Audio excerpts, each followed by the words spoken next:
Al Pacino. And Al Pacino. Al Pacino in Scent of Women. How to do the perfect Al Pacino impression. The great Al Pacino, how can we not cover this guy? To reach that place where you stop performing and start being, that's the oxygen Al Pacino breathes. He has created characters that are unforgettable. And that's because for Al Pacino, it's not just business. It's not just business. It's craft. In the rarefied air of Hollywood legends, his voice carries the weight of scripture and sin all at once. So many iconic lines. Hoo-ah!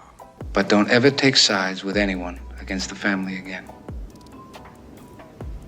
Ever. For over 5 decades, he's turned volatility into poetry. From The Godfather to Scarface to Heat.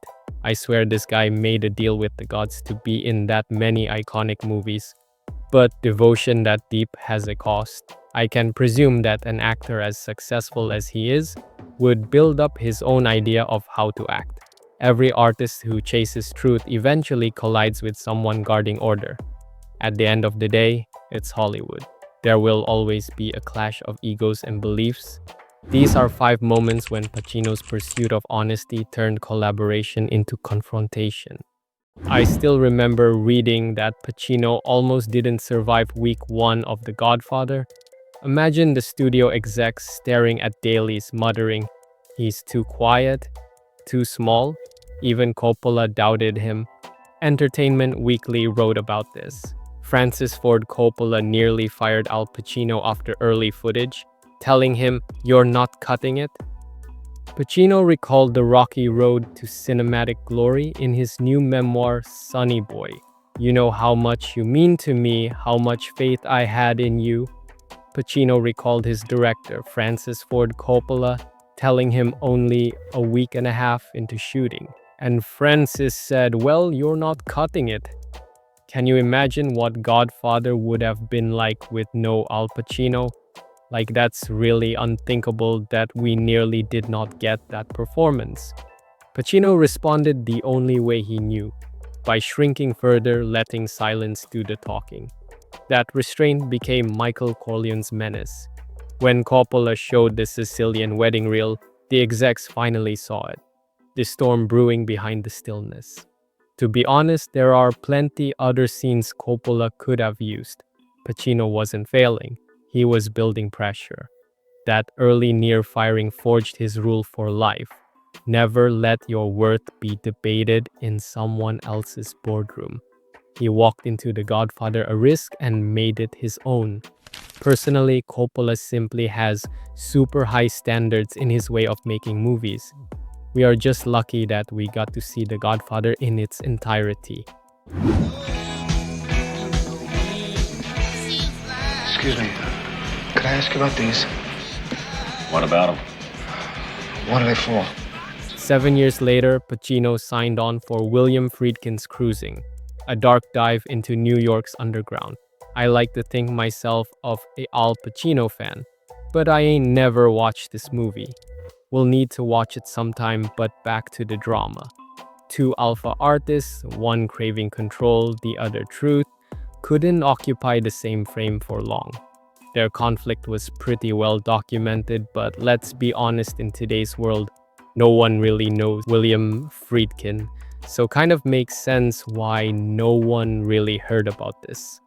Nevertheless, it was clear the two hated each other. Just watch this clip of what William thought of Al Pacino. A flying into a rolling donut about what Al Pacino thinks.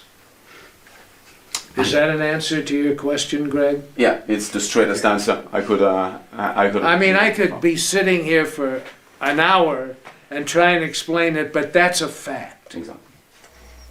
Friedkin wanted discipline, marks hit, lines memorized. Pacino showed up with instinct, improvising through the grit. Crew members called it a chess match between method and madness. Friedkin moved on. Pacino vanished from his contact list. Safe to say their philosophical differences were so intensely different.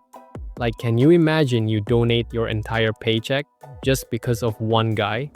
That's hatred on another level that even for someone like me is above and beyond. Magnum was bigger than him. Blew the fucking away. I had already killed a lady who was sitting on the bed who did not look like a lady. She's too fucking ugly. Yeah, where the hell you been? By the early 80s, Pacino was untouchable. Then came Scarface, cocaine, chaos, and casting drama. How can we forget Scarface and his iconic line?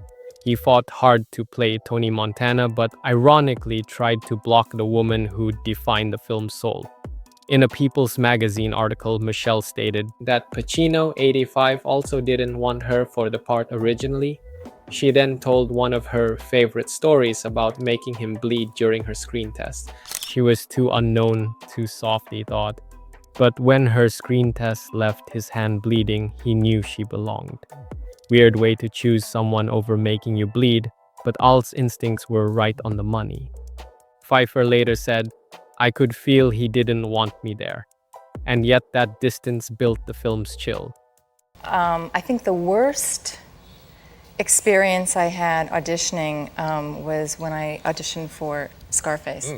I go, and at that point, things were so bad, I had nothing to lose, fear was gone, and I did this really good screen test, and I did this scene at the restaurant, and I broke dishes, and they went flying, and cut. There's blood everywhere. Wow. And they're checking me, oh my God, are you all right? And they can't find any cuts on me, and we look over, and I cut Al Pacino. Excellent. Tony and Elvira, resentment frozen into glamour. Can you imagine not even Michelle's beauty would captivate Al Pacino to the point he only measured her by her acting ability? However, they never were in a movie together again, so maybe one movie was enough for AL to say no thanks, even to the beautiful Michelle. She got a great ass! And you got your head all the way up it! By 95, Pacino was fire itself, and Michael Mann was precision personified. Both at the top of their game, and let's face it, Heat was literally pure heat of a movie. If you have not seen Heat, you live under a rock. It's a French kiss of a movie. The script was fire, the acting was fire, the cinematography was fire. One of the greatest films of all time, or maybe I am overselling it. However, having Al Pacino and Mann at their peak also meant egos and volatility at how the movie should go. The following article shows the cracks during the shooting of the movie. Though he was playing a character inspired by a real guy, Pacino developed his own version, making Hana a recreational cocaine user and incorporating that element into different scenes. However, Mann ended up cutting that detail from the final film. I think there was a reason he had to doing it, said Pacino. This is a wired character I'm playing anyway. But he did chip cocaine, not the real guy it was based on. That I don't know, but the character I composed. Mann believed less is more. Pacino believed truth is never neat. On set, they wrestled over tone. How wild should Hannah be? Pacino wanted him coked up, chaotic. Mann wanted surgical focus. They compromised in camera, and that erratic energy you see is Pacino pushing against the frame Mann built. You know, I chase down some cruise guys just looking to fuck up, get busted back. That you? You must have worked some dipshit cruise. I worked all kinds. Years later, Mann called him lightning in a bottle. Pacino laughed, yeah, but it's hard to live in a bottle. Creative friction, the kind that turns discipline into myth. Honestly, I am just relieved that they did not fight to the point Heat would have been scraped. That aside, if they would have settled their creative differences, we could have had another great movie collaboration out of them.